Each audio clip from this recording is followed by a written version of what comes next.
आशा भोसले जी की कौन-सी याद आपको आज सबसे ज़्यादा आ रही है?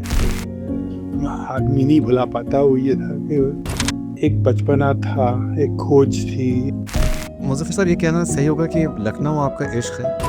एक मेरी तरबियत वहाँ हुई है, वहाँ से मुझे ख़ास लगाव है। आशा जी का भी अब जब इंतकाल हुआ है तो हज़ारों गाने गाए हैं, लेकिन जिस तरीक़े का ज़िक्र मीडिया में उमराव जान का रहा, वो अनप्रेसिडेंटेड था। तो सभी कहते हैं कि हम दिल से काम करते हैं, डूब के काम करते हैं, लेकिन यकीनन ये इसी चीज़ की दलील है कि इसमें डूब के काम किया गया। शहरयार के साथ जो हमारा रिश्ता था वो एक बहुत ही गहरा रिश्ता था। जो उनकी किताब थी इसमें आज़म वो उन्होंने मुझे दी, इसमें आज़म के साथ मैं जिया। मुज़फ़्फ़र साहब आप जो उमराव जान के जो नग़्मों की जो पिक्चराइज़ेशन है, मुझे लगता है कि सिनेमा के स्टूडेंट्स जो हैं वो हमेशा उसको देखते रहेंगे। और ज़ाहिर है हम लोगों का काम तो फिर then we are left with the camera and the lighting and the costume, but and when she heard that song she was in tears, you know. She says ये क्या है? This is Muzaffar Ali and you're watching Memorable Conversations with Faridun Shahryar.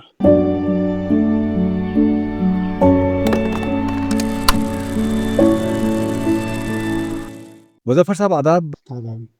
Asha Bhosle ji की कौन-सी याद आपको आज सबसे ज़्यादा आ रही है? आशा भोसले की तो सबसे बड़ी जो खूबी आदमी नहीं भुला पाता वो ये था कि उनमें एक बचपना था, एक खोज थी, एक एक तलाश थी कुछ नई चीज़ की, कोई नया काम करने की, जो मुझे लगता है कि बहुत कम सिंगर्स में होता है। सिंगर्स जो हैं वो उनको बस they work according to the brief, but she went that extra mile to give substance to the character, to the songs, to the ghazal, to the melody, and she gave Lucknow a special uh, identity with her singing. You know? So ये जो चीज़ थी ये एक उनके अंदर का एक curiosity थी, एक wanting to do something different was very very powerful and very strong and very inspiring for me also. या मुज़फ़्फ़र साहब ये कहना सही होगा कि लखनऊ आपका इश्क है? अब इश्क तो देखिए हर तरफ है, हर चीज़ से है, जो अल्लाह ने चीज़ें बनाई हैं सब इश्क पे ही लिए बनाई हैं। लखनऊ एक मेरी तरबियत वहाँ हुई है, वहाँ से मुझे ख़ास लगाव है। मेरे वालिदैन, मेरा घर, मेरी जो पुरानी तहज़ीब है उससे ज़ाहिर है एक ख़ास लगाव है। उसके बाद ज़ाहिर है मेरा जो दूसरा कदम था वो अलीगढ़ था। लेकिन ख़ास बात ये है कि अगर मैं लखनऊ का ना होता तो मेरे अलीगढ़ भी ना समझ में आता, हुँ। और क्योंकि मैं अलीगढ़ गया तो इसलिए मुझे लखनऊ भी समझ में आया। तो लखनऊ एक से इश्क तो है ही है। जी। सो आशा जी का भी अब जब इंतकाल हुआ है तो हज़ारों गाने उन्होंने गाए हैं, लेकिन जिस तरीक़े का ज़िक्र मीडिया में उमराव जान का रहा, वो अनप्रेसिडेंटेड था। इतने गाने गाने के बाद एक फ़िल्म का इतना ज़िक्र कैसे देखते हैं आप उसको? कि मुझे लगता है कि ये तो सभी कहते हैं कि हम दिल से काम करते हैं, डूब के काम करते हैं, लेकिन यकीनन ये इसी चीज़ की दलील है कि इसमें डूब के काम किया गया। जो पहले लेवल का काम था वो हमारा शहरियार साहब के बीच का काम था। उसमें भी हम दोनों जो थे वो इतना गहराई से उतरे, और फिर उतरने के बाद फिर ख़य्याम साहब के साथ जो हम दोनों ने जो काम किया, उसके बाद फिर वो जो एक तीसरी मंजिल आती है उसकी नग़्मे रिकॉर्ड करने की, वो तो ये इन तीनों मंजिलों में हम लोगों ने बहुत ही गहराई से काम किया, जो आम तौर से मुझे लगता है इतनी गहराई से काम नहीं होता। यही शायद मुझे लखनऊ से मिला, एक काम को सब्र से करना, जो वहाँ के दस्तकारों में ख़ास खूबी होती है कि हर चीज़ को वो बारीकी से करने की कोशिश करते हैं। और ये लखनऊ की तहज़ीब भी है कि हर चीज़ को मतलब बहुत ही गहराई से कीजिए। तो जी। जिस गहराई से हम लोगों ने इसको अप्रोच किया काम को, और जिस गहराई से आशा जी ने भी रिसीव किया और फिर दुनिया तक पहुंचाया, वो एक मुझे लगता है एक संग मील था। अगर वो हम लोग इतनी डेप्थ में ना जाते, इतना वक़्त ना उस पे देते, तो शायद ये चीज़ें सरसरी होके रह जाती। बिल्कुल। तो वो ये एक ऐसा माहौल बन गया था जो आमतौर से मुश्किल होता है बनना। ओके, जैसे आपने मुझसे ज़िक्र किया कि दैट एक उमराव जान का शेर है कि ये क्या जगह है दोस्तों, है नहीं, ना? देखिए जी। शहरयार के साथ जो हमारा रिश्ता था वो एक बहुत ही गहरा रिश्ता था। और जब हम अलीगढ़ पहुँचे तो जो उनकी किताब थी इसमें आज़म वो उन्होंने मुझे दी, और उस इसमें आज़म के साथ मैं जिया। और हुँ, उसमें मुझे बहुत सी चीज़ें ऐसी लगीं जिससे मेरे क्या कहते हैं दिमाग के दरीचे खुले। और ख़ास तौर से गमन का जो मामला था वो भी शहरयार की ही गज़ल से उसमें रूह आई। सीने सीने में में चला। जो मातम में तूफ़ान सा क्यों है, शहर में हर शख़्स परेशान सा क्यों। अगर ये शेर ये गज़ल ना मिलती मुझे तो शायद मैं जो मैंने गमन में एक ज़माना दर्शाया है, एक ज़िंदगी का एक दर्द पेश किया है, वो शायद ना कर पाता। तो शहरयार के थ्रू मुझे बहुत से एहसास, बहुत से दर्द समझने की जिसे कहना चाहिए को वो मिली ताकत। और उसमें ख़ास तौर से ये गाना था, ये गज़ल, ये क्या जगह है दोस्तों, ये कौन सा दयार है। तो ये जब उनसे इस पे काम शुरू किया तो हमने कहा देखिए ये जो है ये इस फ़िल्म की हासिल गज़ल है, ये उसकी आखिरी हुँ, मंजिल है, आखिरी पड़ाव है इसका। अब इसके ऊपर राइट। हम लोग वापस इसको let's build backwards to something which is flirtatious, very optimistic, very young, and something which somebody has come to terms with as far as life is concerned. तो उसके बाद से वो चीज़ निकली, दिल चीज़ क्या है आप मेरी जान लीजिए। क्या बात! तो इसी ये जो एक पूरी ट्रेजेक्टरी जो बनी है गज़ल उमराव जान की गज़लों की, ये बहुत ही एक नायाब चीज़ है in history of film making, because that itself is a screen play, you know, it's a hmm, screenplay of developing a character. अब ये हम लोग दोनों ने बहुत ही, इसमें कोई शामिल नहीं था, इसमें कोई ना खयाम थे ना आशा जी थी। ये शहरयार और हमारे बीच का एक सफ़र था जो बहुत ही सुकून से हम लोगों ने तय किया वहाँ पर बम्बई में।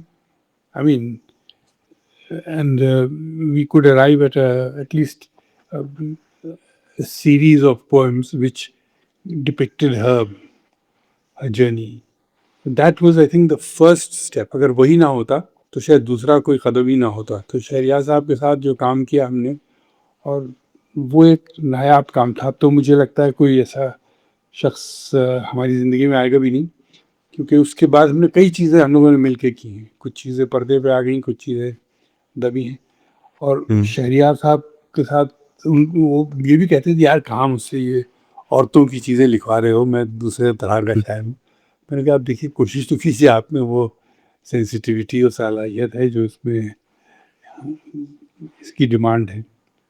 सो I think that was a very important thing, and that is why the poetry and the music of Umrao Jaan is memorable, you know, and people, it's part of their psyche, it's part of their bloodstream. It's a very kind of a, I would say, a very big landmark in the in Hindi film music. आपने दिलचीज़ क्या है आप मेरी जान लीजिए, बस मेरा कहा मान लीजिए। अम, उसके अलावा इन आँखों की मस्ती के मस्ताने हज़ारों हैं। आपने एक फ्लर्टेशियसनेस का आपने ज़िक्र किया। फ्लर्टेशियसनेस के साथ-साथ में एक अम, क्लासिकी अंदाज़ भी गज़ब का है इन अब इन इन इन दोनों गज़लों। फ्लर्टेशन अब यही तो होता है। लखनऊ मैं चाहता था कि लखनऊ जो है वो शायद रहे कि क्या गुजर रहा है इस लड़की के पर। एंड हुँ, उसमें भी जो फ्लर्टेशन होता है वो बहुत ही तहजीब के साथ, और बहुत ही you can't um, have a बहुत ही ज़्यादा वल्गर नोक जोक, you no.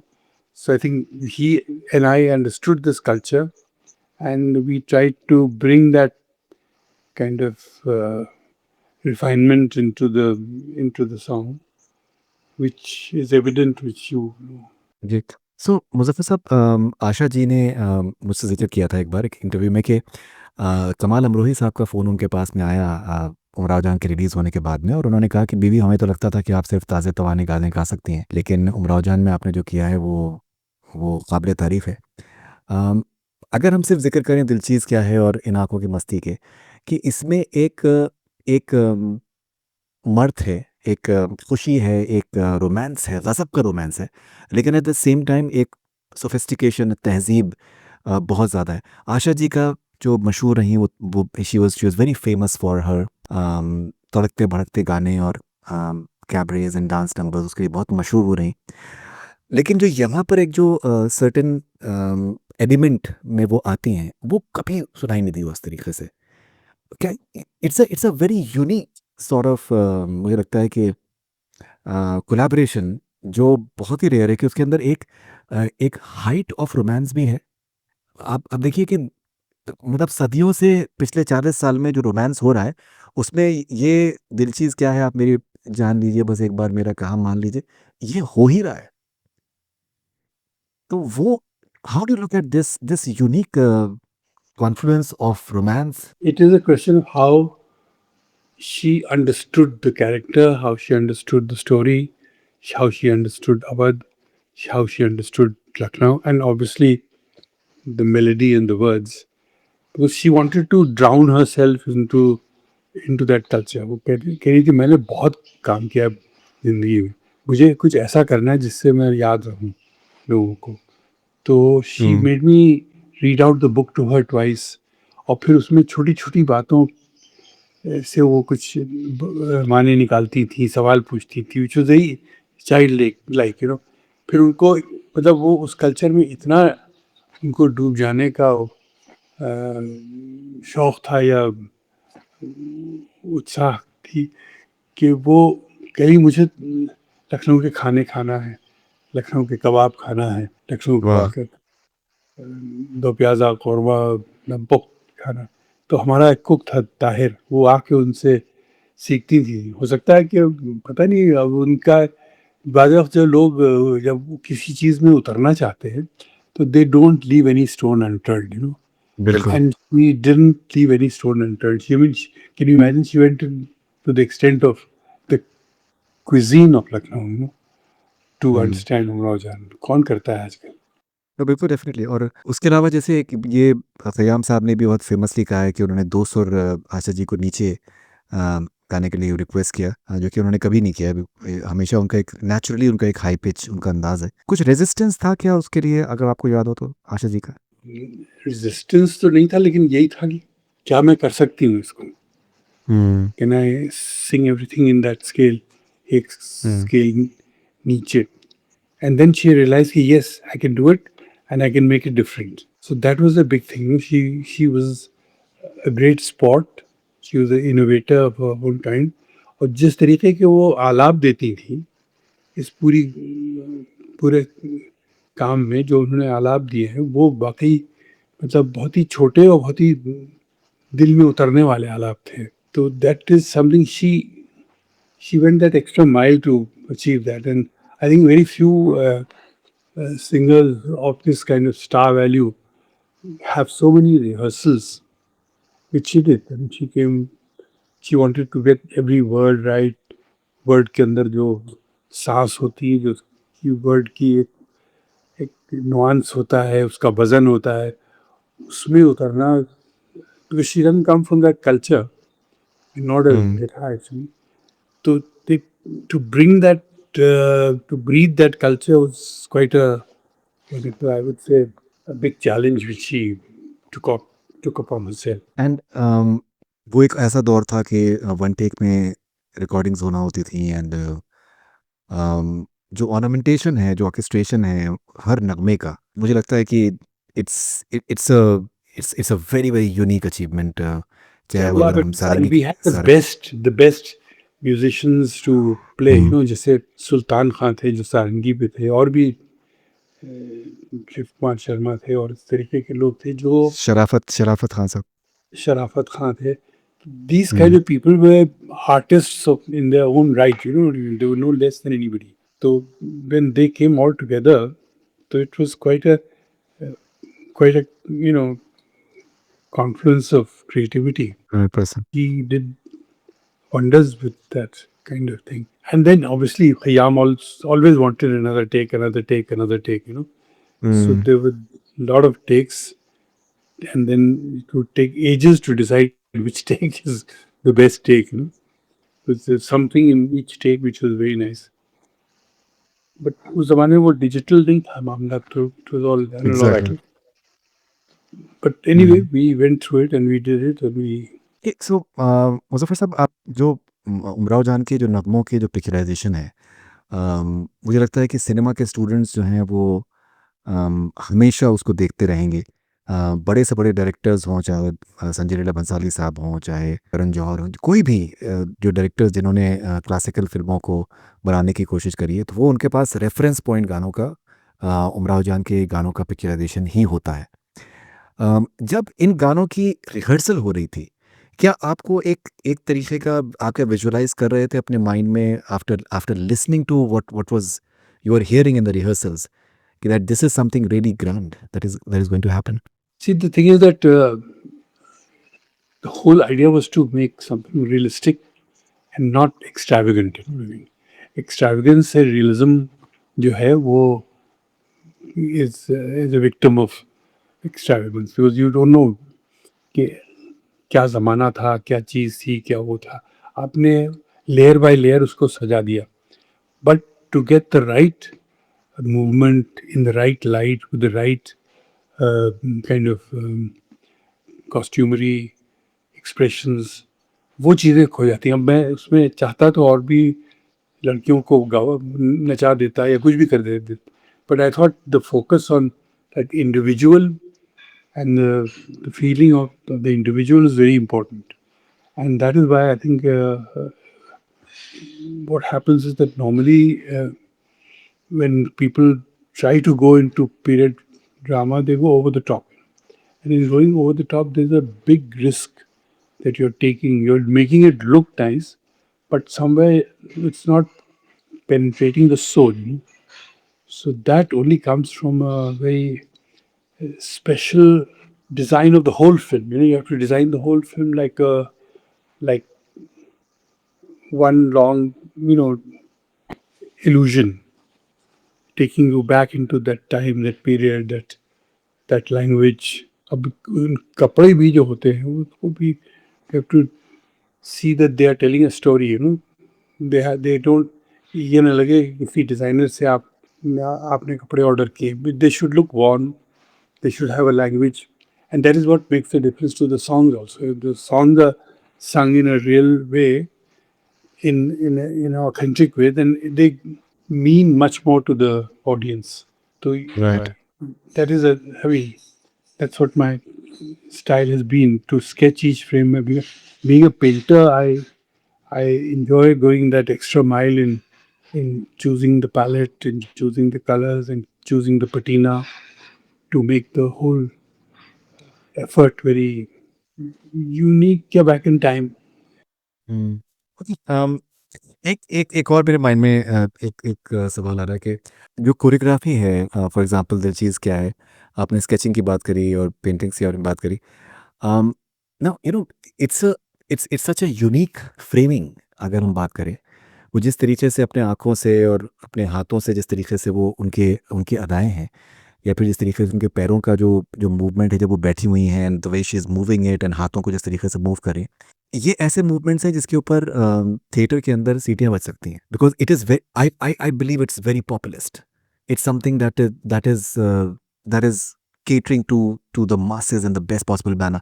Eight the same time, जैसे पहले हम लोग बात कर रहे थे कि that it's highly classical. It's like मुझे आई थिंक कथक डांसिंग में भी it at its best whatsoever. Outstanding dancing as well. So ये जो एक यूनिक कॉन्फ्लुएंस था, एंड ऑब्वियसली जो गज़ल है वो बहुत ही लोगों को आसानी से समझ में आती है, द सेम टाइम बहुत बहुत सकील है। ये जो एक यूनिक जैसे कॉन्फ्लुएंस, आपने सही वर्ड आपने कहा, एक एमैल्गमेशन जो एक बहुत ही यूनिक सा है, मेटाफर भी कह सकते हैं, बिकॉज बहुत ही कंट्रास्टिंग इमोशंस को आप उसमें एक साथ लेकर आ रहे हैं, which is beautiful, because the more meaning you can derive from anything, that's something that makes it even more beautiful. So how do you look at this unique confluence of choreography You know, this kind of filmmaking, though, which we've been doing, is really a collective effort, you know. And this, you have to be very, very sure, okay, now who's going to design the movements, you know. And if the person is straight out of the normal Bollywood genre, they will look at designing it very differently. So I took a lady called Kumutni Lakhia, who's Padma Bhushan awardee and all that. You know, she was one of the finest, most refined dancers from Ahmedabad, but brought up in the Lucknow Gharana. So what Hmm. kind of अदा she could give to the dancer, nobody could. You know, जो जिस तरीके से उन्होंने body language इस्तेमाल की, आँखों को इस्तेमाल किया, और ज़ाहिर है हम लोगों का काम तो फिर then we are left with the camera and the lighting and the costume, but what she did to the movements, जो उनके भाव थे, मुझे लगता है वो बहुत मुश्किल से कोई कर सकता है। They very restrained and very beautiful. और हालाँकि वो दिल चीज़ क्या तो गोपी कृष्ण ने की थी, which was a little more commercial, but the rest of all her work was done by कुमुदनी Lakhia.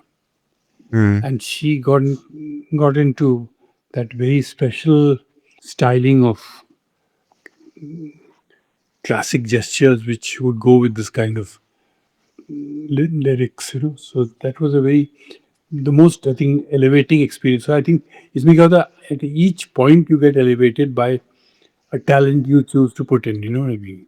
So Right, that right. is makes a lot of difference. I mean, first of all, I don't approach filmmaking like some kind of a big figure. I go like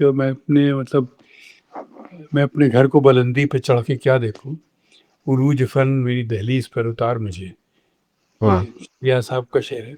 तो मतलब आई approached everything from the threshold of the art, you know what I mean. एक दहलीज से मैंने देखने की कोशिश की, which gave me the ability to get the best out of the other person. And I think in Hmm. this film is just a compendium of everybody at their best. You know? Okay, जैसे for example जो आँखों का romance है कि आँखें नीचे झुकाना, उसके बाद फिर ऊपर करना, आई थिंक आप बहुत फिजिकल रोमांस आप दिखा सकते हैं, लेकिन वो सिर्फ जो नज़रें नज़रें झुका के जो उठाने का जो एक रोमांस है ना, मतलब आपके सीने में आपके एकदम खंजर उतर जाए वो, it is that powerful. In fact, that was the reason why I took Rekha. When I hmm. saw a picture in which her eyes were showing कि आदमी गिर के कैसे उठ के can face the world, you know what I mean? So hmm. I felt that that was the stance that I needed for Rekha. And the whole film is uh, choreographed around her eyes. If you just see nothing else but her eyes in the film, you will hmm. find the story, you know. कुछ तो जहाँ पर ज़ाहिर है dance की और music की choreography है उसका कमाल है, वहाँ डायलॉग और उसकी फीलिंग्स का भी कमाल है, जहाँ पर वो नहीं है। तो she brought out her best through her eyes. Hmm. मतलब उन्होंने पूरी दास्तान अपनी निगाहों से, आंखों आंखों से कह दे। हाँ, तभी तो वो गाना बिल्कुल। भी उसको एकदम सेट होता है ना, इन आँखों की मस्ती के। पछताने सर। तो I mean then you feel के हाँ, she is got the confidence to take those eyes to to conquer the world, you know. Right. In fact एक दिलचस्प सा एक किस्सा मैं आपको बताऊं कि आपको अंदाज़ा है कि अब्बा मुशायरे के शायर नहीं थे। तो कुछ इंसिडेंट उनके इस तरीके के हुए कि वो मुशायरे में कहीं गए और लोगों ने कहा कि आप इमराव जान की गज़लों को आशा भोसले जी की आवाज़ में सुन। वो तो मुंबई के भी शायर नहीं थे ना। हाँ, नहीं, वो ही वाज़ कंप्लीटली एंड बहुत से लोग बहुत से शायर तरन्नुम में करते हैं मुशायरे लूटने के लिए, लेकिन अब्बा का मुशायरे लूटने का कभी कोई कोशिश ही नहीं करी। बहुत ही subtle, he was very subtle. उन्होंने दुनिया लूट ली, बिल्कुल सही बात। है ना। बिल्कुल सही बात। हर शख्स ने मतलब they did justice to his lyrics and he conquered the world. ये बिल्कुल उनका अब्बा का एक फ़ेवरेट वर्ड था बेनियाज़ी, कि पीछे मत भागो एंड बेनियाज़ी रखो, जो भी है आप तबीयत से करो, बहुत ही ज़्यादा तबीयत से करो, लेकिन have a bit of indifference towards what is supposedly called success. Okay, आपने जिक्र किया ये क्या जगह है दोस्तों, तो ये कौन सा दयार है हदे निगाह तक गुबार ही गुबार है। आपकी नज़र में ये डिफाइनिंग कपलेट है। लेकिन एक एक और जो बहुत मुझे लगता है कि इम्पोर्टेंट जो जो गज़ल है वो है कि जुस्तजू जिसकी थी उसको तो ना पाया हमने, इस बहाने से मगर देख ली दुनिया हमने। कहा जाता है कि रेखा के ऊपर ये बहुत हद तक रेखा जी के ऊपर बहुत हद तक ये एप्ट है। But at the same time अगर आशा जी की भी अगर ज़िंदगी को देखें कि बहुत ही शुरू में अपने लाइफ में जिस तरीके से उन्होंने जो एक्सपीरियंसेस करे पर्सनल लाइफ में जो उन्होंने एक्सपीरियंसेस करे, फिर उसके बाद फिर वो अपने आप को कम्प्लीटली प्रोफेशनल उन्होंने सिंगिंग में उन्होंने अपने को झोंक दिया। तो क्या कह सकते हैं कि कुछ हद तक आशा जी ने जो डूब के गाया है उस नगमे को, तो it was also coming from a personal space for her. हाँ, यकीनन ये रेखा की परफॉर्मेंस भी काफ़ी उसकी, जो आदमी गुजरता है जिस चीज़ से वो निकल के तो आती है उस, और वही एक तरीके से उसका पैमाना बनती है महसूस करने का और डूबने का एक ज़रिया बनती है। तो डेफिनेटली उन्होंने ये चीज़ें जो थी, और सच्चाई तो एक यूनिवर्सल होती है ना, इश्क में के जो स्टेजेस हैं, जो मंजिलें हैं, वो तो मुझे लगता है हर इंसान के लिए, ज़माने के लिए कॉमन ही है। मतलब हिज्र हम्म। विसाल, ये सब, फिर ना पाना किसी चीज़ का। तो ये गज़ल, ये शायर की ये मंजिलें हैं, और वही ये वो इंसानी मंजिलें भी हैं, एहसासमंद आदमी की भी की कैफ़ियतें हैं ये। तो ये चीज़ जो थी, ये मुझे लगता है कि obviously there was a great identification with what they were going through and what they were performing, and that came from their sensitivity also. If you're not sensitive, then you, आप उस चीज़ से गुजर भी रहे हैं लेकिन समझ नहीं आ रहा कि ये मैं इसमें हूँ। बिल्कुल बिल्कुल एब्सोल्युटली। एंड जनरली एक तसव्वुर थोड़ा सा ये था कि अब्बा की शायरी में एक अफसुर्दगी काफ़ी है और सैडनेस है। लेकिन जो उमराव जान में उनका जो ये शेर है कि कहिए तो आसमां को ज़मीं पर उतार लाएं, मुश्किल नहीं है कुछ भी अगर ठान लीजिए। आई मतलब मुझे मेरी तो ज़िंदगी में ये इतना इम्पोर्टेंट शेर है कि मुझे तो कभी भी कुछ भी अगर ऐसा लगता है कि कुछ पॉसिबल नहीं है, I just That remember is the this. that is the thing of the film also. Hmm. That is the thrust of the character also. Because ये जो that is the springboard, you know, इसी से वो film शुरू होती है, इसी से कैरेक्टर वो लॉन्च होता है। फिर क्या मिलता है क्या नहीं मिलता, वो जो जिसकी थी उसको नहीं पाया, लेकिन दुनिया तो देख ली उसने। तो ये सब चीज़ें हैं, ये एक ज़िंदगी का सफ़र है जो मुझे लगता है हर शख्स के लिए कॉमन है। हर शख्स है जो कुछ ढूँढता है और नहीं पाता है, और उसको इस बहाने और चीज़ें भी मिल जाती हैं। फिर मतलब ये तमाम सब, these are layers of truth which were penned in such a beautiful way कि it became people's mantra for life. Right. So Muzaffar Sahab, आप उमराव जान एक ऐसे टाइम पे आप बना रहे थे जब हिंदी फिल्म इंडस्ट्री जो है बहुत ही दिलचस्प से एक फेज से गुजर रही थी कि बच्चन साहब वॉज अपने उरूज पे थे। अमोल पालेकर साहब की फिल्में बहुत चल रही थी। But at the same time बहुत ही एक्शन और गाने और हर तरीके के तड़कते भड़कते नगमे और रेप सीन्स, तो वो एक बहुत ही अलग तरीके का दौर था। और आप एक ऐसी फिल्म बना रहे हैं जो कि एक तवाइफ के बारे में है, लेकिन at no point of time you sexualize her. वो तहजीब का गहवारे में पूरे टाइम वो रहती हैं, which is beautiful and in a way risky as well. It could have been a double risk. Because if I had sexualized her, so I couldn't have intensified her, you know what I mean? Right. It was more important to intensify her than to take her onto that zone. And for me, a character like Farooq Sheikh अगर नहीं होते, तो ये film जो थी इसमें वो, जिसे कहना चाहिए, जो एक मजबूरी पैदा करती है रेखा में, एक कशिश पैदा करती है किसी की तरफ, वो सब नहीं हो पाता। Because Farooq was adorable in the film. At the same time, you would say, "Oh God, he's such a stupid fool." You know, he should have left his wife and, you know, gone against the parents' wishes.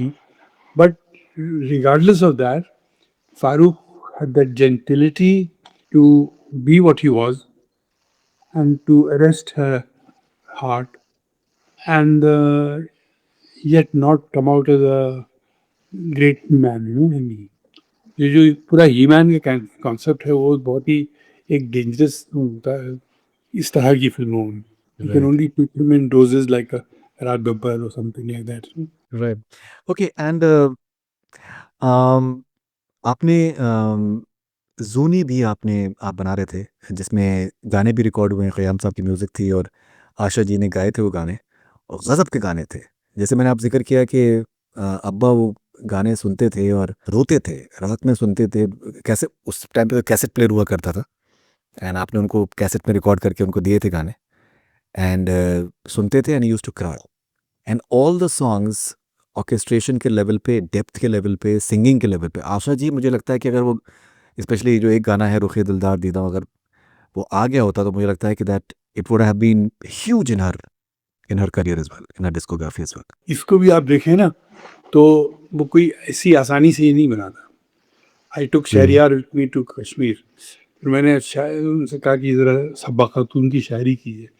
And then the whole screenplay was emerging in front of me. And जो गाने थे वो basically they were tribute to nature, to a sensitive human being in the midst of changing nature, and that is what he could capture in his words and we could capture in melodies. कि वो आप जब ये गाने कश्मीर में सुने तो आपको लगेगा कि ये कश्मीर जिंदा हुआ. जिस तरह से उमराव जान के गाने जब आप लखनऊ में सुने तो लगता है कि लखनऊ में जान आ गई, ये लखनऊ की जान ही यही थी. तो उसी सूरत से जब आप कश्मीर में ये गाने सुनते थे हम लोग शूटिंग के दौरान में तो अजीब सी कैफियत होती थी. बल्कि जहाँ हम शूटिंग कर रहे थे जीने की कोई राह दिखाई नहीं देती बाबा मेरे बाबा, तो वो वाह! शॉट लेते थे तो एक अजीब सी खुशबू आती थी. वो मैं समझा नहीं पाई ये खुशबू कैसी है, गाने से पैदा हुई है या कोई वहाँ रूहानी गुजर है या क्या है. तो वो गाने, देखिए गाने जो पैदा होते हैं उसमें एक बहुत ही लोगों की जी जान की कोशिश होती है. दे नॉट जस्ट बिल्कुल। प्रोड्यूस के धुन बना दीजिए, लिख दीजिए और जाके रिकॉर्ड कर लीजिए. नहीं नहीं नहीं, बहुत बहुत एक एक साज का काम होता है, एक एक सुर का काम होता है. और जो आलाप उसमें लिए हैं उनके आलाप और उनके जूनी के जो आलाप हैं उसमें उनकी सांसें भी आप गिन सकते हैं. और बिल्कुल। फिर वो इसी तरह के गाने भी ना, मैं सांस भी लेने से डरूं, जख्म है गहरे. तो ये राइट। सांस लेने से डरना गहरे जख्म की वजह से इज नॉट अ जोक. तो ये चीज़ें जो हैं ये डूब के करने से होती हैं. और कोई शहरियार तो पैदा नहीं होगा लेकिन और भी कोई नहीं मिलेगा जो इस तरह से काम कर सके. अम, कभी आप तो सोचते हैं कि ज़ूनी के अगर नगमे एटलीस्ट कम से कम अगर फ़िल्म नहीं आ पाई तो कम से कम नगमे किसी फ़ॉर्म में, बिकॉज़ आप आपने पिक्चराइज़ भी आपने किए हैं और कश्मीर का आपने पिक्चराइज, हाँ, पिक्चराइज किए हैं. अब वो मैंने शाद को दे दिए अपने लड़के को. वो he will hmm, do as he thinks best. And I don't know, पर हुँ, वो हुँ, उसने अपने हिसाब से जूनी को कंप्लीट किया है as a young man, young boy who was present while the making of the film. He saw the good, bad, and the ugly, and he's tried to put a film together, which is a father-son relationship in the valley in the making of the film. तो उसमें जिस हद तक वो गानों को इस्तेमाल कर सकते हैं करेंगे, वरना तो ये बहुत सी चीज़ें जो है पर्दे में भी चली जाती हैं. आप उसमें विनोद खन्ना साहब और डिम्पल कपाड़ी तो the same same Dimple Kapadia, जी हाँ. तो वो the same visuals will be there in the film आई निशानी। Don't know, I don't know, he कुछ उसके टचेस तो होंगे but let's see what he does. वो तो that is another secret which will unveil in its own time. No, no, absolutely, absolutely. Finally Muzaffar Sahab, आप आशा भोसले जी की कोई एक ऐसी बात, कोई एक ऐसी याद, आपने शायद उनको ज़ूनी के गाने कुछ दिनों पहले सुनाए थे और वो काफ़ी सरप्राइज़ थी कि ये मैंने गाए हैं। कोई ऐसी याद जो आप आपके ज़हन में जो नक्श कर गई हो? बिल्कुल जूनी ही की ही जो बातें हैं जो उसमें जब उन्होंने गाना गाया था वहाँ पर, तो उसमें एक जगह पे उन्होंने एक सिसकी ली थी. बाबा मेरे बाबा पे, उसमें ये धोखे से भी इस बात को अम्मा से न कहना, कहना मुझे गम तेरी जुदाई नहीं देती। इसमें जीने की कोई राह के बीच में उन्होंने एक सिसकी ली थी रोने की। And when she heard that song she was in tears, you know, she says ये क्या है? हमने कहा ये आप हैं? तो कह रही ये कैसे पैदा हुआ? हमने कहा ये आपने किया है। और फिर वो she kept crying, you know, कह रही मेरी आप मैंने किया इसको। मैंने कहा आप ही ने किया। तो अब जाहिर है चीज़ें नौजान इज अनदर कॉन्ट्रास्ट, उसमें वो कुछ भूल नहीं सकती हैं, इसमें उनको याद करने की कोशिश कर रही हैं। तो फिल्म का यही होता है कि जब फिल्म के लोग होते हैं ना, वो किसी चीज़ से गुजरते हैं और कुछ पेश करते हैं दुनिया के आगे, तो एक मतलब एक बहुत बड़ा एक जलवा होता है। नहीं, एब्सोल्युटली, एब्सोल्युटली, एब्सोल्युटली। मुज़फ़्फ़र साहब, मैं समझ सकता हूँ आप खासी मसरूफ़ियत आपकी हैं, लेकिन आपने वक़्त अपना निकाला, बहुत-बहुत शुक्रिया बात करने के लिए। एंड वंस अगेन वो देखी है एक कॉफ़ी टेबल बुक हम लोगों ने निकाली है। जी, जी, मैंने देखी है। मैं अभी मुंबई में था तो मैंने देखी है वहाँ पर। एंड बहुत-बहुत मुबारकबाद आपको। एंड फ़िल्म फिर से रिलीज़ हुई है। एंड आपने 2 फ़िल्में जो आपने ऐसी बना दी हैं, जो कि इवन अंजुमन, अंजुमन मुझे लगता है कि बहुत बहुत एक्स्ट्राऑर्डिनरी फ़िल्म है। It has stood the test of time. It and was in story, it was in Vancouver film festival right, right, 86 में, ये आई मुझे केम टू वैंकूवर, जहाँ बैठे हैं ना। जी। राइट, नहीं, दैट्स रियली रिमार्केबल। सो बहुत-बहुत शुक्रिया आपका। And all the best wishes, looking forward to more amazing stuff from you. Thank you so much. Thank you.